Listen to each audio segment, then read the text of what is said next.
त्याचा जर राग काढायचा असेल तर तो माझ्यावर काढा, दीपक भाई, निलेश राणे, रत्न सामंतवर काढतो. आता परत उद्या सुरू व्हायचे 5 लोकांची नावं घेतली, बाकीच्यांची संपर्क मंत्र्यांना नावच घेतली नाही. त्याच्यामुळे संपर्क मंत्र्याला ज्या नावं माहिती नाही तो आमचा संपर्क मंत्री का झाला अशी चर्चा सुरू व्हायला नको. निलेश, मी मनापासून आपल्याला धन्यवाद देतो.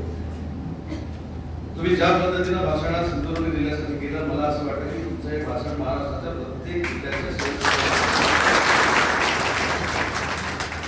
कारण शेवटी शिवसेनेची संघटना आपण वाढवत असताना आपण किती मोठे होणार आहोत का आपण किती मोठे आहोत त्याच्यापेक्षा आम्हाला ज्यांनी मोठे केलं त्यांना आता भविष्यामध्ये आम्हाला मोठं करायचं. मध्ये पंचायत समिती असेल, जिल्हा परिषद असेल, नगरपालिका असतील, नगरपंचायती असतील, त्या स्थानिक स्वराज्य संस्थेमध्ये आपण सगळ्यांनी एकत्र येऊन जर कामाला लागलो आणि मतभेद आणि मनभेद जर बाजूला ठेवले तर निलेशजींनी सांगितलेला भगवा सिंधुदुर्ग जिल्ह्याच्या प्रत्येक स्थानिक स्वराज्य संस्था आणि म्हणून मला असं वाटतं की आपण सगळ्यांनी जरा संयमाने सुरुवात करणं गरजेचं आहे. आणि संयम कसा राखता हे आमदार झाल्यानंतर तुम्ही निलेशजींकडनं 100% मला कधी कधी निलेश आता तुमची युट्यूबवरची बातम्या बघून वाटतं की तुम्ही आता कधी आक्रमक होणार की नाही. पण मला असं वाटतं की ही परिपक्वता जी आहे आपल्या सगळ्यांची अतिशय महत्वाची आहे. आम्ही देखील त्याचा विचार केला पाहिजे. दीपक भाईंनी पण जे सांगितलं की भविष्यातली संघटना बांधत असताना जुने नवे याचं कॉम्बिनेशन अतिशय चांगल्या पद्धतीने झालं पाहिजे. पण नव्याचं जुन्याचं कॉम्बिनेशन होत असताना फक्त मी संपर्क मंत्री आहे म्हणून माझे डावे उजवेच पदाधिकारी झाले पाहिजे अशी भूमिका देखील आता भविष्यामध्ये शिवसेना म्हणून आम्ही व्यासपीठावरची मंडळी कुणी घेणार नाही. हा कार्यकर्त्यांना विलास करायचा. 24 तारखेला आपल्या सर्वांचे सर्व मुख्य नेते एकनाथ शिंदे साहेब सिंधुदुर्गच्या दौऱ्यावर आहेत. तुम्हाला आश्चर्य वाटेल, कदाचित मी 2 वेळा जे फोनवर बोलण्यासाठी गेलो मला स्वतः साहेबांचा फोन होता. म्हणजे एखाद्या आपल्या नेत्याला किती कार्यकर्त्यांची आणि पदाधिकाऱ्यांची काळजी असते ते रविशंकर मी तुम्हाला सांगतो की साहेबांनी पहिल्या फोनवर मला विचारलं की सिंधुदुर्गच्या बैठकीला कोण नेते उपस्थित आहे. मी सांगितलं दीपक भाई आहेत, निलेशजी आहेत, रवी पाटक आहेत, दत्ता सामंत आहेत, संजय परब आहेत, संजय पडपे आहेत, स्मृती आहेत, संजय आगले आहेत, वर्षाताई आहेत, सगळे पदाधिकारी उपस्थित आहेत. पदाधिकारी समोर किती उपस्थित आहेत म्हणजे ज्या काही सिंधुदुर्गामध्ये बैठका होतात त्याच्यापेक्षा नक्की दुप्पट पदाधिकारी उपस्थित आहेत. एवढी काळजी स्वतः साहेब राधानगरीला विमानाचा टेक ऑफ घेताना करतात याचा अर्थ आपला नेता हा संवेदनशील नेता आहे, भावनाप्रधान नेता आहे आणि त्याला मोठं करण्यासाठी आपण सगळ्यांनी काम केलं पाहिजे. पण अंडरलाईन करतो जे निलेशजींनी सांगितलं की जेवढा त्रास त्यांना कमी होईल त्याची दक्षता आपण सगळ्यांनी घेऊन घेतली पाहिजे. आज कदाचित तुम्ही म्हणाल तुला काय, तू राज्याचा उद्योग मंत्री आहेस, तू रत्नागिरी जिल्ह्याचा पालकमंत्री आहेस, निलेशजींनी उल्लेख केला की माझ्याकडे निधीचा पाऊस पडतोय त्याच्यामुळे तुला बोलायला काय. मी सांगतो की देखील संघटनेतला दादाचा होता झालोय. मला देखील संघटनेतल्या प्रत्येक पदाधिकाऱ्याचं दुःख माहिती आहे. प्रत्येक दुःख काय असतं, नेत्यांना बोललं पाहिजे, मंत्र्यांना बोललं पाहिजे, आमदारांना तुमची कामं केली पाहिजे. भविष्यामध्ये आपल्याकडे पदाधिकाऱ्यांचा एवढा संच चांगला आहे की आपण अतिशय चांगल्या पद्धतीनं संयमानं शिवसेना सिंधुदुर्गाच्या प्रत्येक गावाच्या कानाकोपऱ्यामध्ये आपण पोहोचू शकतो. मला असं वाटत होतं की सामंत राजकारणामध्येच आहे पण सामंत गुरुजी असू शकतात या आज मी या व्यासपीठावर पण त्यांची भावना चांगली आहे. त्यांनी मला आता कानामध्ये सांगितलं की एका मतदारसंघामध्ये जर 280 किंवा 290 जर बूथ असतील आणि सगळं आपण सगळ्यांनी मिशन म्हणून तिथे शाखा प्रमुख गट प्रमुख केले आणि या फक्त 300 किंवा 290 लोकांना आपण एक फोन केला, निदान त्यातले 250 लोकांनी जरी 10 माणसं आणली तरी प्रत्येक मतदारसंघामध्ये आपल्या कार्यकर्त्यांची 2500 ची फौज तयार होऊ शकते. ही त्यांची प्रामाणिक करायची. कदाचित सांगण्याचे प्रकार वेगवेगळे असतात कारण मी देखील सिंधुदुर्गातलाच आहे. सिंधुदुर्गातला माणूस हा फणसासारखा असं म्हटलं जातं की वरून क्रमडीत जरी असला तरी आतून तो फार गोड आहे.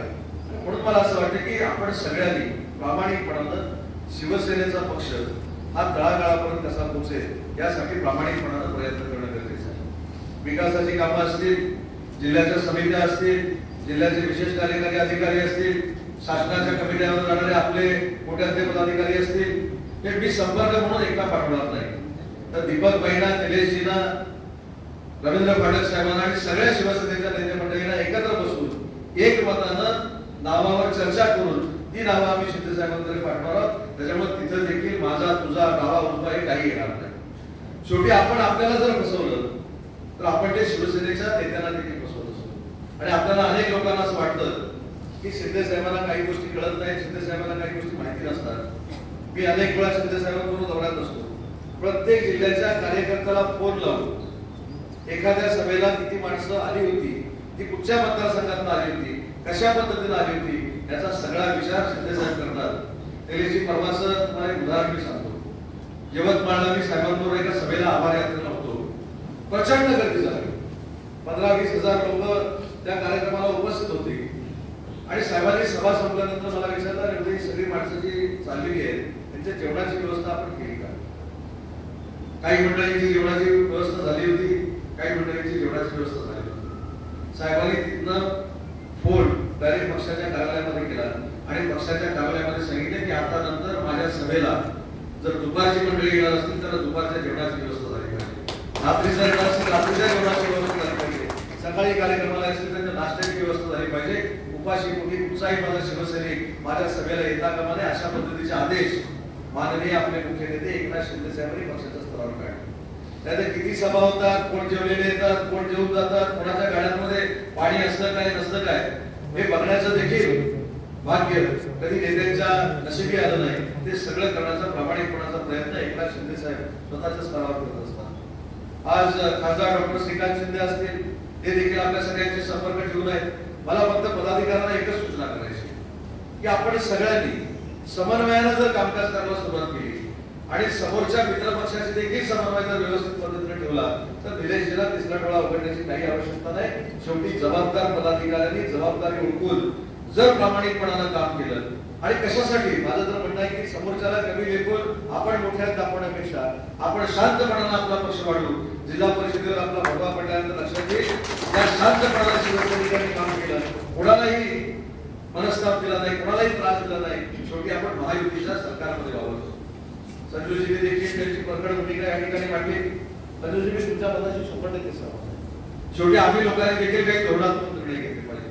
आता देखील तुम्हाला असं वाटलं की भाषण संपल्यानंतर सत्ताशेठ सामान शांत बसले, फक्त त्यांनी मला कान चावायचा बाकी ठेवला. ते मला म्हणले तुम्ही काय संघटनेसाठी करणार सांगा, नुसतं संपर्क मंत्री नाही, तुम्ही आला आणि निघून गेला असं आम्हाला चालणार नाही. शिवसेनेची संघटना वाढताना तुम्ही देखील आम्हाला वेळ दिला पाहिजे, तरच आम्ही तुम्हाला खारेपाटणच्या इकडे यायला देऊ असं त्यांनी दमपणे म्हणजे आता एखाद्या वेळी चुकून मला डायरेक्ट एअरपोर्टला जायचं असेल ते देखील जायला मिळणार नाही अशी भूमिका दत्ताजींनी घेतली. पण या भावना तुम्ही लक्षात घ्या आणि व्यासपीठावरच्या सगळ्या मला नेते मंडळी नाही विनंती करायची की आम्हीच नेते नाही, तुम्ही देखील सेवे नेते आहात. पण नेत्याने देखील परवा साहेबांनी दीपक भाई एक चार्ट तयार केला. आपल्याला देखील ते माहिती, आपण देखील त्या बैठकीमध्ये 2-4 वेळा होता.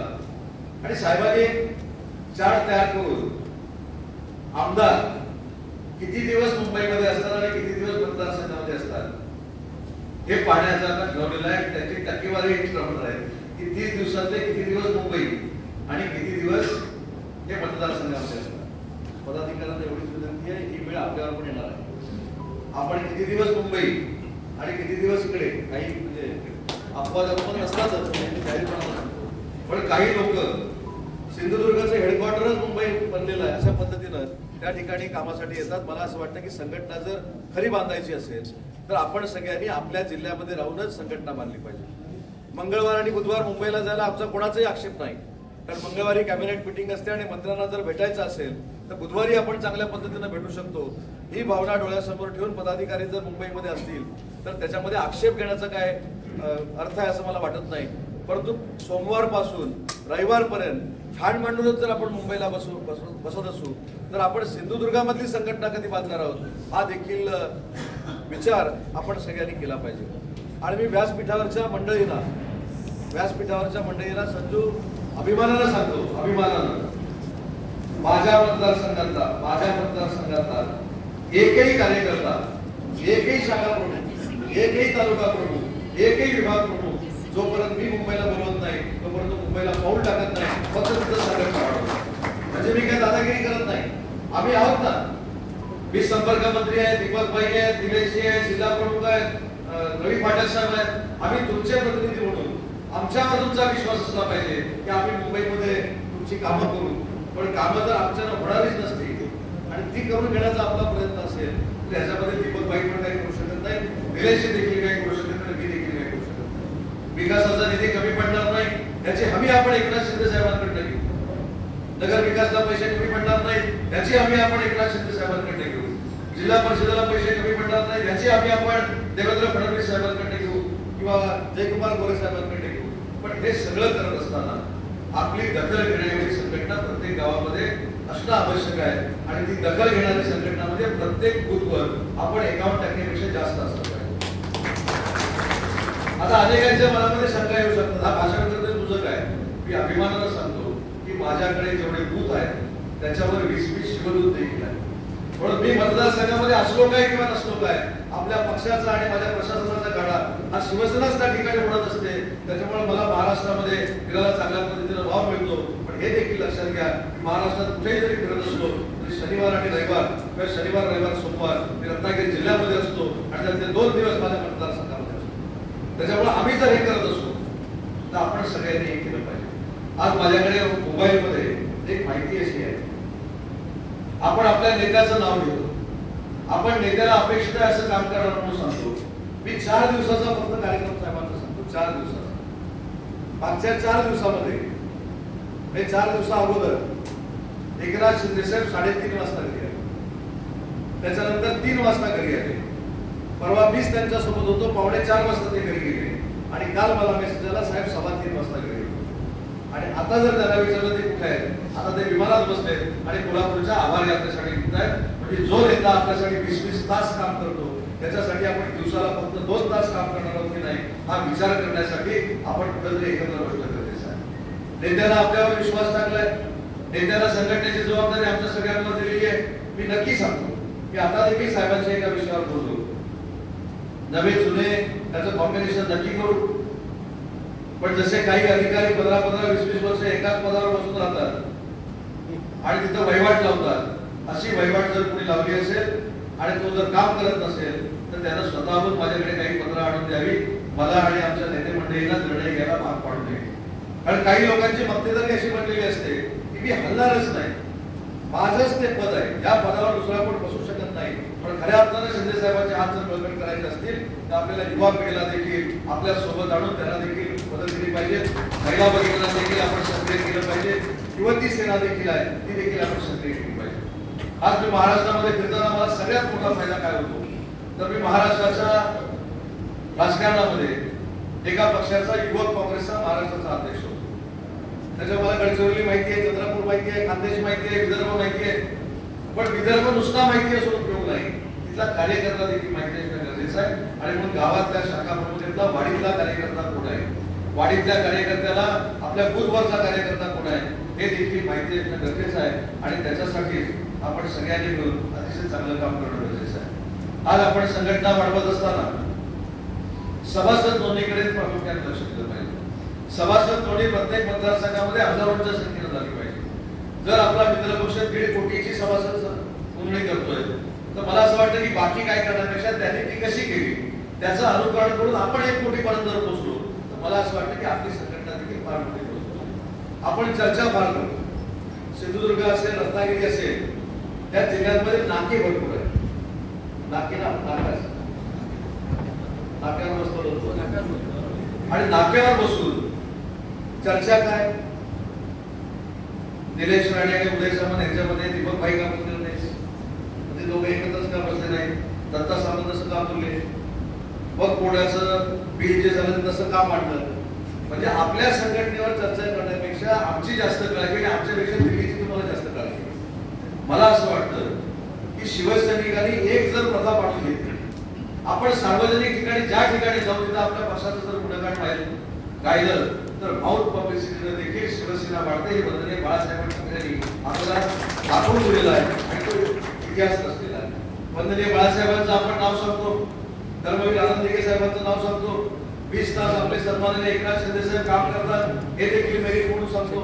पण हे सगळं करताना मी काय करतो, मी किती वेळ देतो हे देखील आपण सगळ्यांनी बघितलं पाहिजे आणि याच्यातूनच आपल्या संघटनेला उभारी केली पाहिजे. आज समित्यांचा मगाशी उल्लेख केला, समित्याचा फॉर्मॅट ठरलेला आहे. तुम्हाला त्याच्यामध्ये चिंता कोणालाच करण्याची आवश्यकता नाही. समन्वय समितीनं तिन्ही नेत्यांच्या नेतृत्वाखाली एक फॉर्मेट ठरलेला आहे. त्याच्यामुळे मी रत्नागिरीचा पालकमंत्री आहे म्हणून मला शिवसेनेचा पालकमंत्री म्हणून बीजेपीला घ्यायचं नाही किंवा बीजेपीचा पालकमंत्री म्हणून शिवसेनेला घ्यायचं नाही, अशा पद्धतीची कार्यवाही आता महाराष्ट्रामध्ये होणार नाही. कारण शेवटी तो कोटा तयार झालेला आहे, तो मला देखील मान्य असला पाहिजे, तो नितेशला देखील मान्य असला पाहिजे, इकडे भरत गोगावलेला देखील मान्य असला पाहिजे, आशिष शेलारला देखील मान्य असला पाहिजे. त्याच्यामुळे त्याच्यामध्ये जास्त मला असं वाटतं की आता डोकं लावण्याची काही आवश्यकता नाही, तो कोटा ठरलेला आहे. आता एकच उदाहरण मी आपल्याला देतो की निलेश आणि दीपक भाई इकडे बसलेले आहेत, त्यांच्या मतदारसंघामध्ये त्यांच्या समित्या करत असताना त्यांना पाहिजे ते 60% लोक बीजेपीला 20% आणि एनसीपीला 20% हा कोटा ठरलेला आहे. तसं भाईंच्या मतदारसंघामध्ये तालुक्याची जर एखादी समिती करायची असेल तर शिवसेनेचे 60%, राष्ट्रवादी काँग्रेस पार्टीचे 20% आणि भाजपाचे 20%. हा कोटा काय मी नाही फायनल केला, हा कोटा तिन्ही नेते मंडळींनी फायनल केला. पालकमंत्री ज्या जिल्ह्यामध्ये आहेत त्या जिल्ह्यातला निधी देखील कसा वाटायचा आहे हे देखील आम्ही सूत्र ठरवून घेतलेलं आहे. पालकमंत्र्यांना फक्त 30% निधी ठेवायचा आहे आणि उरलेला निधी हा समान आमदारांना वाटायचा आहे, हे देखील धोरण निश्चित केलेलं आहे. आणि ज्या ठिकाणी महायुतीचे कार्यकर्ते आहेत पण तिथे आपला आमदार नाही, तिथं 30% पालकमंत्र्यांना निधी दिलेला आहे, त्याच्यातनं त्याचं वाटप करावं अशा पद्धतीचं एक पत्रच माननीय एकनाथ शिंदे साहेबांच्या सहीचं चंद्रकांत बावनकुळे, आपले चव्हाण साहेब आणि सुनील तटकरे यांच्या सह्यांचं पत्र हे प्रत्येक पदाधिकाऱ्याला गेलेलं आहे. त्याच्यामध्ये चिंता करण्याची आवश्यकता नाही, चिंता आपण आपली संघटना वाढवण्याची केली पाहिजे. आणि मला थोडं अजून एक कदाचित वाईट वाटेल काही म्हणता येणार, पण बॅनर मधनं आपण बघायला मला असं वाटतं, कारण त्याचा फोटो नाही, त्याचा फोटो नाही, त्याचा फोटो नाही. मी संपर्क मंत्री म्हणून मी स्पष्टपणे आज सांगून टाकतो, माझा फोटो नाही टाकला तरी चालेल, मला कोणाला काही वाईट वाटणार नाही. शिंदे साहेबांचा एखादा फोटो टाकला, दीपक भाईचा टाकला, दिलेशजींचा टाकला, आपल्या पदाधिकाऱ्यांचा टाकला की माझा फोटो टाकल्यासारखा आहे. त्याच्यामुळे पदाधिकाऱ्यांनी माझ्या फोटोच्या नावाच्या भांडवलाखाली मतभेद करण्याची काही आवश्यकता नाही. त्याला पाहिजे ते टाकतील, नाही टाकलं ते फरक पडत नाही.